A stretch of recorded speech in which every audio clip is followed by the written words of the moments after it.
जय जगन्नाथ सांग माने मुडिके आपको स्वागत करुच्ची ओडिया जी टेक चैनल को। आज आपण जो अपडेट रही सेटा होची जोन 7 रु आरंभ हेबो जुक्त 2 नाम लेखा प्रक्रिया। तेबे कौन रही नहीं संपूर्ण अपडेट टी चलंतु देखिबा। एमिति वीडियो रो अपडेट पाया पई सब्सक्राइब करंतु ओडिया जी टेक चैनल को एवं बेल आइकन दबाई ऑल नोटिफिकेशन कर दियंतु। चलित शिक्षा वर्ष 2024-25 निमंते उच्च माध्यमिक जुक्त 2 शिक्षा अंतर्भुक्त कला विज्ञान वाणिज्य धंदामूलक और उपशास्त्री एकादश श्रेणीर नामलेखा निमंते आसंता ता 7/6/2024 ठारू प्रक्रिया आरंभ हेबो।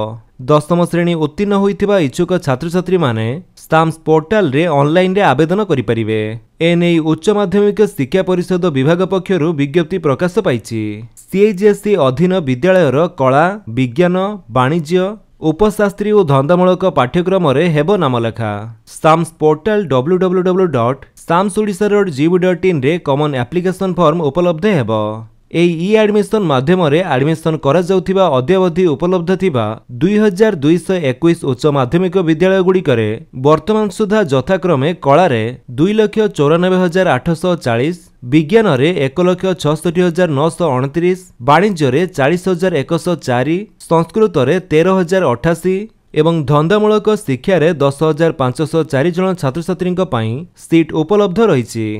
तेबे कौ कॉलेज रे केते कटअप आसीबो सेठरे केते टंका एडमिशन फी रही केते सीट अवेलेबल अछि संपूर्ण डिटेल्स वीडियो हम चैनल रे पूर्वरु अपलोड हो सारिछि। आपण चाहिले आई बटन ऊपर क्लिक करी देखि पारंती नले वीडियो लास्ट रे म आपनको से वीडियो रा लिंक टी दे देबे आपण सेथिरे क्लिक करी देखि परिबे।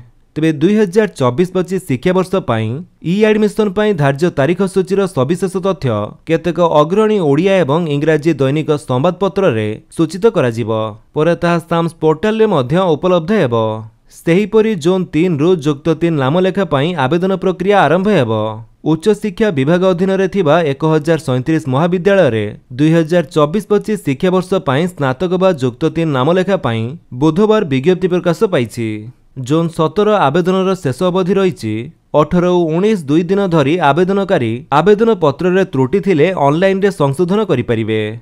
तो फ्रेंड्स ये तो थिला आपनक पई किछि अपडेट। जदि आपनक अपडेट टी भल लागिस तले आपन वीडियो को लाइक कर दियंतु, आपनक सांगन को भितर शेयर करी जणांतु। आ जदि आपन हम चैनल रे नुवा चैनल को सब्सक्राइब करी बेल आइकन दबाई ऑल नोटिफिकेशन कर दियंतु ताकि जेतेरंती वीडियो अपलोड करिवे आपन देखि परिबे। Thank you for watching.